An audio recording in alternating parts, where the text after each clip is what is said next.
The sandwich cost her everything she had, but it bought him a future worth $47 million.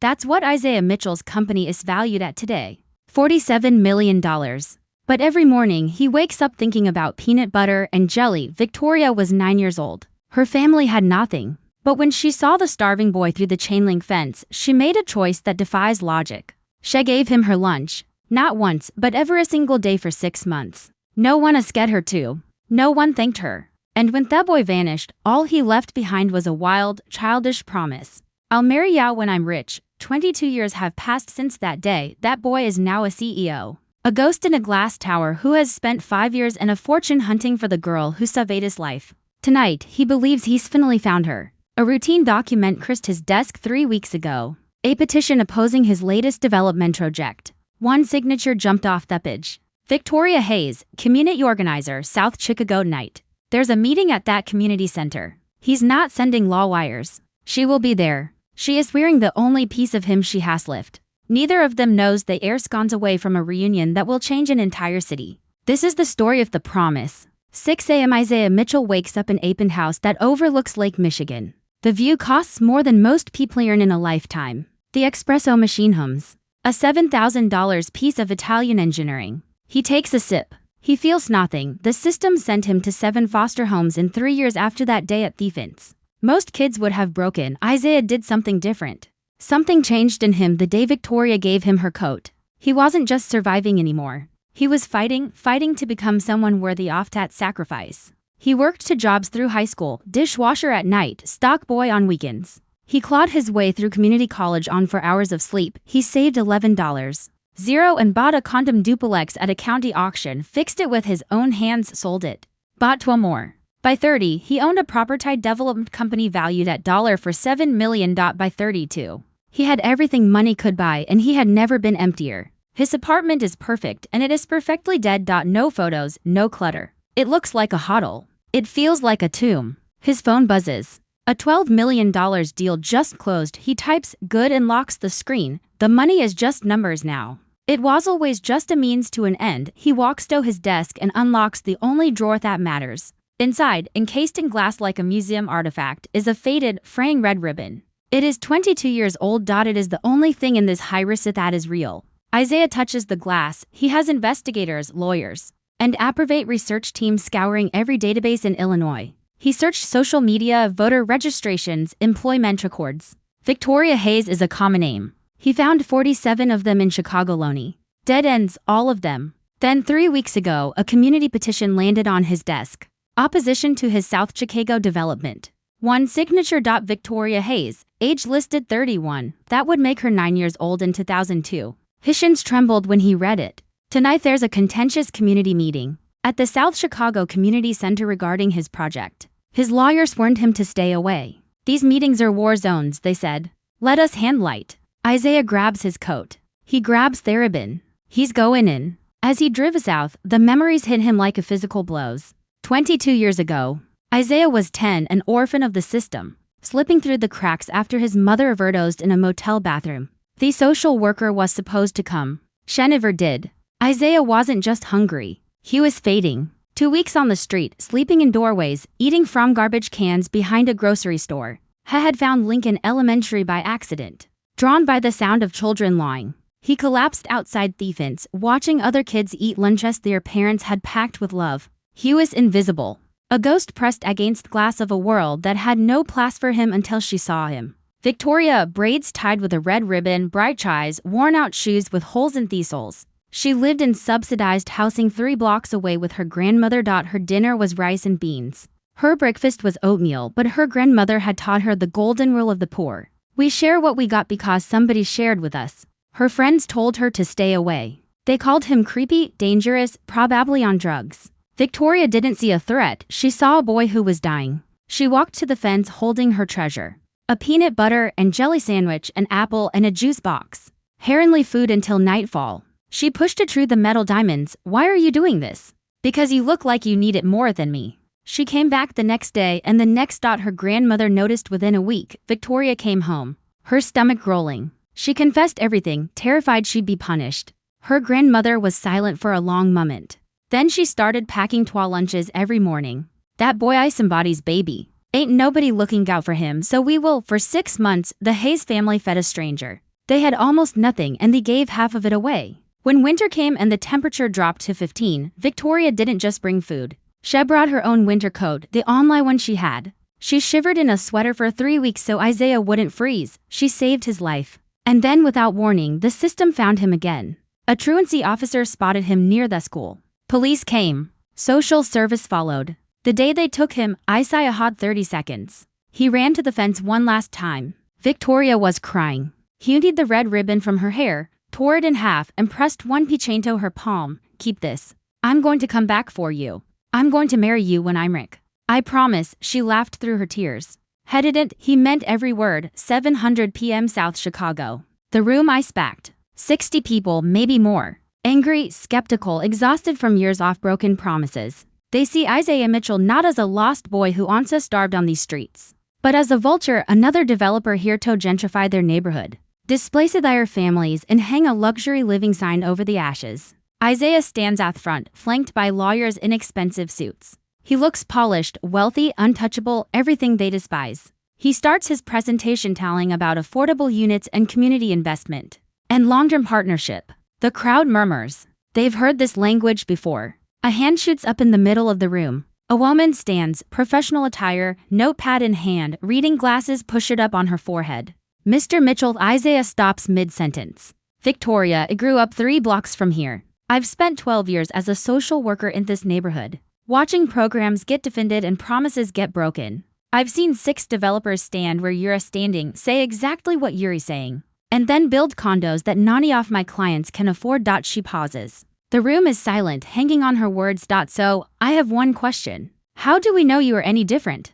Isaiah grips the podium. The voice, it's deeper now, stronger, but the cadence is identical. The way she emphasizes certain words, the slight pause before she makes her point. He looks at her, really looks. The braids are gone, replaced by natural curls. The worn-out shoes are now modest heels, but the eyes, fierce, unflinching, full of fire. Those are exactly the same. It's her. After 5 years of hunting, she's standing 15th away, challenging him in front of a still crowd. His heart hammers against his ribs. His lawyers are staring at him, waiting for the polished corporate response. He doesn't give it. What's your name? Victoria Hayes. I'm a community organizer with Southside Family Services. The room shifts. Confused by the sudden tension, Isaiah's lawyers exchange glances.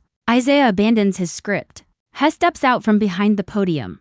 Theseo mask cracks and falls away. He isn't a developer anymore. He's the boy at Thiefens. Victoria, do you remember Lincoln Elementary? Thiefens on the west side of the playground. Victoria's expression flickers. Confusion, then something deeper. Do you remember feeding a boy frothed fence? Every day for 6 months, winter of 2002, Victoria's pen slips from her fingers. It clatters on the linoleum floor. The sound is deafening in the silence.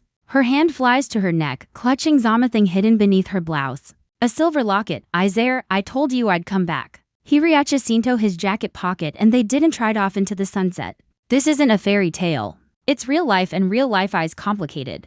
The first thing Isaiah wanted to do was fix everything. Pay off her student loans, buy her a house, give her the life she deserved. He'd spent 22 years preparing for this moment, preparing to repay her. Victoria refused. Isaiah, I didn't feed you to get paid. I didn't save that ribbon hoping you'd come back rich. I did it because y'all were human, because you mattered, not because of what you could give Mesmide. It was the first time anyone had ever wanted him for who he was, not what he could provide. He didn't know how to process it. She challenged him further. If he really wanted to honor what she did, what her grandmother did, he shouldn't just help her. He should help kids who were just like him. Theon still falling through the cracks. So, they went to work, but the road wasn't smooth. 3 months into their partnership, everything almost fell apart. A press release went out from Isaiah's company calling Victoria the childhood friend who inspired Isaiah Mitchell's philanthropic turn.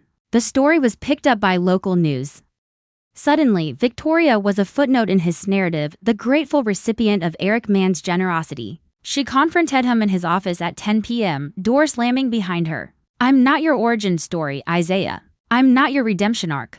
I'm not the inspiring poor girl who made you feel something. I'm a professional. I've spent 12 years in this field. I have 2 degrees. I have the expertise you will never have. And if you can't see me as a partner instead of a prop, this is over. Isaiah sat in silence. He'd never had Simeon speak to him like that. Not his board, not his investors, not anyone. He realized in that moment that he'd been so focused on repaying a debt that he'd forgotten to see her as a full person. She wasn't the 9-year-old girl in his Mori. She was a 31-year-old woman with her own scars, her own ambitions, her own fight. The next press release introduced her differently. Victoria Hayes, Executive Director of the Red Ribbon Initiative, a national Irkutsk expert in foster care transition services. Not his friend, Hisakul. Isaiah restructured his entire company. He didn't just build condos. He built condos with mandated affordable housing, job training programs, and wraparound services for residents.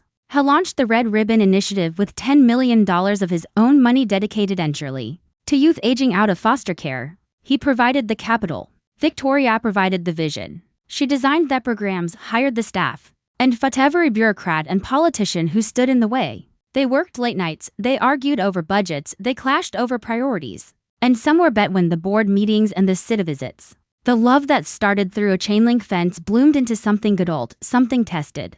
Something in Burkol. It wasn't the love of two children who didn't know better. It was love of two survivors who chose each other with open eyes. Isaiah didn't propose at a gala. He didn't propose in front of cameras or crowds. He took her to the fence. It was a Tuesday evening, 6 months after they reconnected. The playground at Lincoln Elementary had been renovated, but the fence was the same. The same metal diamonds where a sandwich had passed from one set of small hands to another. They stood in the spot where it all began. Isaiah was quiet for a long time. I practiced a whole speech about everything you gave me. About Therabin, about the promise. But standing here, I don't want to perform. I just want to ask. He pulled out a small box. Inside a ring with a ruby the exact color of the faded ribbon they both still carried. I told you I'd marry you when I was rich.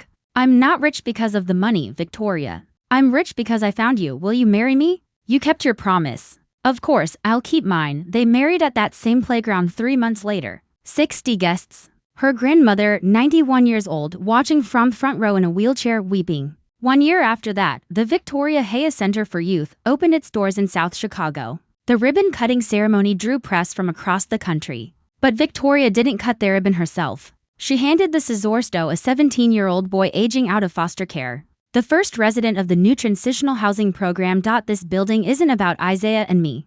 It's about every kid who ever felt invisible. Every kid who wondered if anyone saw them. We see you. And we're not going anywhere. Today, 5 years later, the Red Ribbon Initiative has housed over 400 foster youth across 12 cities. It has reunited families, funded educations, and launched careers. The model is being studied by researchers and replicated by other foundations. It all started with a peanut butter sandwich. Victoria's family was poor. They shouldn't have had to sacrifice their own meals to feed a child. The system forgot that failure belongs to all of us. But in the absence of that safety net, they chose love anyway. They chose to share what they had even when they had almost nothing. That choice echoed across 22 years. It bounced off walls, gathered momentum, and returned as a symphony. Here's what I want you to take from this story. If you are struggling right now, if you feel invisible, forgotten, like no one is coming for you, hold on. And while you hold on, fight. Fight like Isaiah did, because your story isn't over yet. And if you have something to give, even something small, give it. Don't wait until you're rich. Don't wait until it's convenient. The person standing in front of you today might be the one who changes the world tomorrow. You might better Victoria. Kindness isn't a transaction. It's a seed. You plant it without knowing what it will become. And sometimes 22 years later, it grows into something that saves not just one life, but hundreds. Tie the ribbon. Keep the promise. If this story moved you, share it with Samin who needs to hear it. Subscribe for more stories of ordinary people doing extraordinary things. And if you've ever had a Victoria in your life, someone who helped you when they didn't have to, leave a comment. Tell us about them. Let's fill this comment section with proof that kindness still exists. See you in the next one.